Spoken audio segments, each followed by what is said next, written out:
I'm Helen, and I'm an alcoholic addict. Hello. I moved to Washington 12 years ago, and I didn't move here to get a job. I moved here because I was addicted to drugs, and they weren't as easy to come by in Juneau, Alaska. And that was 12 years ago. And I've been to jail 70 times since I moved here. And I'm 35 years old.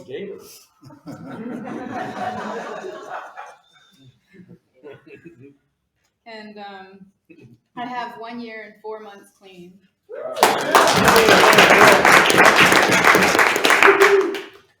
And I didn't get a sponsor until I had 11 months clean. I was waiting for the miracle to happen because, I've never slowed down so much before. And I just kept, knowing, because, miracles were happening in my journey and have been and still are. And I just knew that there would be one. So I went to a meeting. I was walking home from work. I work at, Little Caesars, a mile from my house in Shoreline. And happened to see my roommates, and I ran over to their car, and they were gonna just drive me home, and then they were like, "You want to go to this meeting?" And of course I do. I love going to meetings, but and so I went to this meeting, and this was the first meeting in 11 months of recovery where everyone was just like me, and I was just not getting anything. I've always been getting everything out of everybody's share, but they were just so grumpy and unhappy.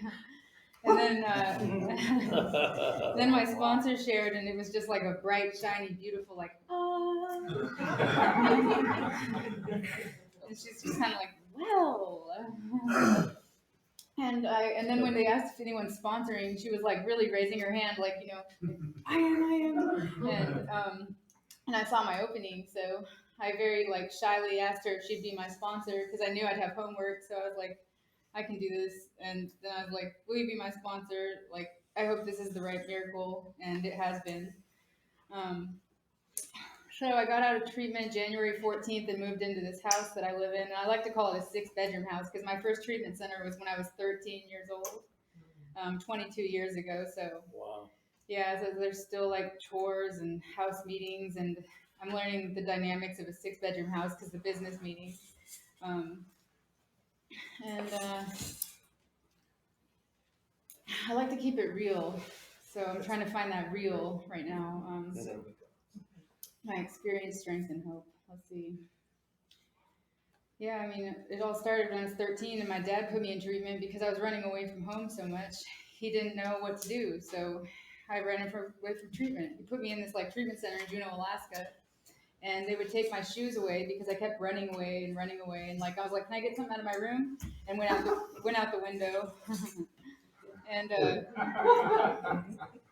because they made me sleep on the couch where they could see me.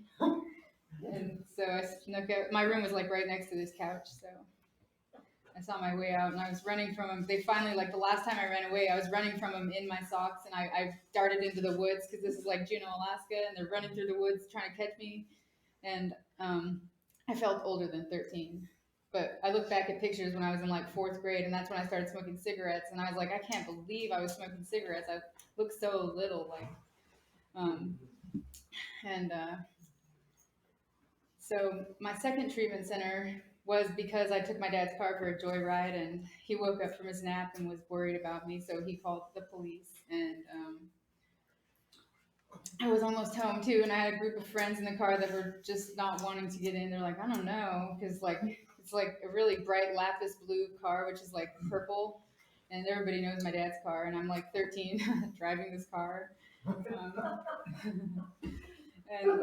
And I got people to get in, and the cops let those guys go. But I went to jail for the first time when I was 13, and I was supposed to be on probation for 6 months, but it ended up being 6 years. When I was 18, they decided to keep me in juvie for another year, probably because I was getting straight A's in school, and they wanted me to graduate and not skip school. If they let me go, because they told me as I'm walking out the door on my 19th birthday, I was like, another 18 to 19. That's a long time when you're 18. A whole another year. It's what?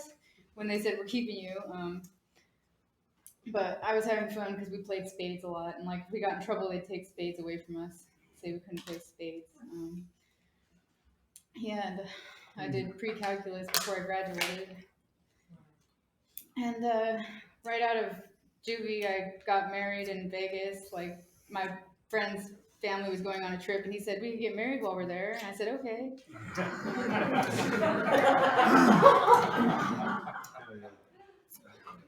And so then we got back in, like, he was a year younger than me, but we'd known each other since middle school. He was in sixth grade and walked by over and over and over and over and over. And I thought I was filling the soda machines. I was in eighth grade. He got held back a year. They put me in 10th grade classes next. And I was like, he must want a soda. And I had been taking all the ones out. Like, I didn't even leave one single $1 bill in those machines. And they let me do that for like 2 weeks, you know? They're like, alrighty, yeah, let's not do this anymore. um, so I gave him a drink, and he was just like, it was like that moment for him. He's like, I'm gonna marry that girl one day, and his name means victorious. So I left him like when I moved here 12 years ago, and he's the one who wanted me to start doing these IV drugs. And I didn't like it. I just said, can we go home after if I try it with you? Like, because we were in some weird house that didn't have very much furniture, and you know, in Juneau, Alaska, that's not very common. So he said okay, but then I didn't feel good afterwards. So I was like stuck on a trash can, like, man, I don't feel good. I didn't do it again for years, but I got introduced to it. I snuck out back because he came to pick me up for my work at this pizza place, and I snuck out back, and he was there, and I was like, oh well. And I went and started doing it with these people, and then didn't do it again for a while. Like, I don't know. I always think that like I'm different than everybody because like I've met people that have never seen like hookers and stuff either, you know, around Seattle. Like, I don't know, I thought I was different because I'd never seen stuff like this before. Because I'm from like a small town, but there's people all over the place that had no clue what that stuff was. So, yeah, but I came down here and like these people wanted me to bring like $10,000 down from Juneau, Alaska, and they forgot to buy me a plane ticket back. And so I talked to the first person I saw, and he was like a landscaper, a loner, and like used, you know, IV meth, and I acted like I knew all about it. Oh yeah, I know all about that stuff, you know, because he's like, do you know anything about this? And I'm like, yeah, I do. And so I started doing it with him, and I got into it like really hard, um, and then I got really paranoid too. Like we were working on landscaping this house, and it was out in the middle of nowhere, and I was like, this doesn't feel right. Like this house is like so isolated. I bet this guy's gonna bury me here. So I just started walking away from the property, and he's like, hey, where are you going? And I don't know. I just like freaking called somebody I knew in Juneau, Alaska, and they got me back to Juneau, Alaska. And then they got me back here. And so that started in Bellingham like 12 years ago. And like, I don't think I'd still be alive today if I hadn't like had all those breaks. Like, I slept 7 days straight when I started getting in trouble with the law when I moved here. And I get up and eat. I don't know how I got 2 trays. I get somebody else's food tray too, and I eat 2 trays at each meal and sleep for like 7 days straight. So then I got to the point where I actually did want to get clean, and I didn't know how. I was like on the streets, like I'll probably live like, you know, another year and a half the way I'm going, and I didn't know how to get off the streets.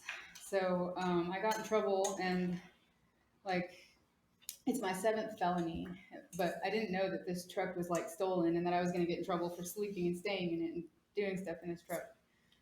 But it like saved my life. I mean, I did use up all my chances. Like I figured out a way like to manipulate the system, and like, you know, and I almost did run away from treatment. And this girl's like, "You can't do that. You're on DOSA. If you do that, you'll get a 5-year prison sentence." And I was like, "Oh crap!" Like, good thing I had to ask. Yeah. Good thing I had to ask directions out of the treatment center. They ran to the desk and told them like, "This girl's about to run." Yeah.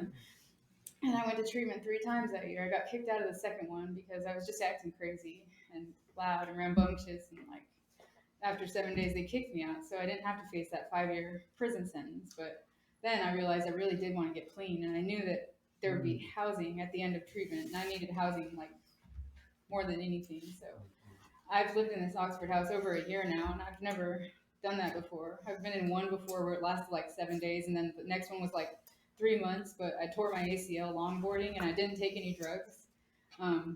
But I couldn't get a job because I was like on crutches and I had this like leg brace on. So it didn't last long. I stayed there 3 months. So now like now I get to see what people mean when they say, "Oh, Oxford's amazing," because I've lived there for so long now that like we run the place. So if we don't want to check tours, like we can make that a rule where we don't have to check tours. Like, and that's what we do at our house, and that made things like that took a little like that was one of the little miracles like along the way. Or like one time we had a full house, like 9 people, and I didn't have to do chores for like 3 weeks, and that was another miracle. Like because like I almost like killed myself because I was like not eating. I had gummy vitamins, and I was eating gummy vitamins and no food, and like it's taken. I've got a year and 4 months clean, and like my stomach is just starting to feel better. So, yeah, the miracles are amazing. I'm like really grateful that I made it this far, and I don't even know. It's like my friend Robert has like 36 years, and like it's so easy to take like a drink of like alcohol and like put it to your lips and take a drink, you know. So having 36 years is like a miracle. And I had a friend like him, but I don't know. He smelled funny one day, and he said why. I was like, you smell like you've been smoking this and that, like this and that, you know. And then he finally admitted he had been, like, so I don't know. Now I'm hanging out with winners. Yeah, and so. Yeah, and I've never held a job this long either. I'll have this job like 1 year next month. So.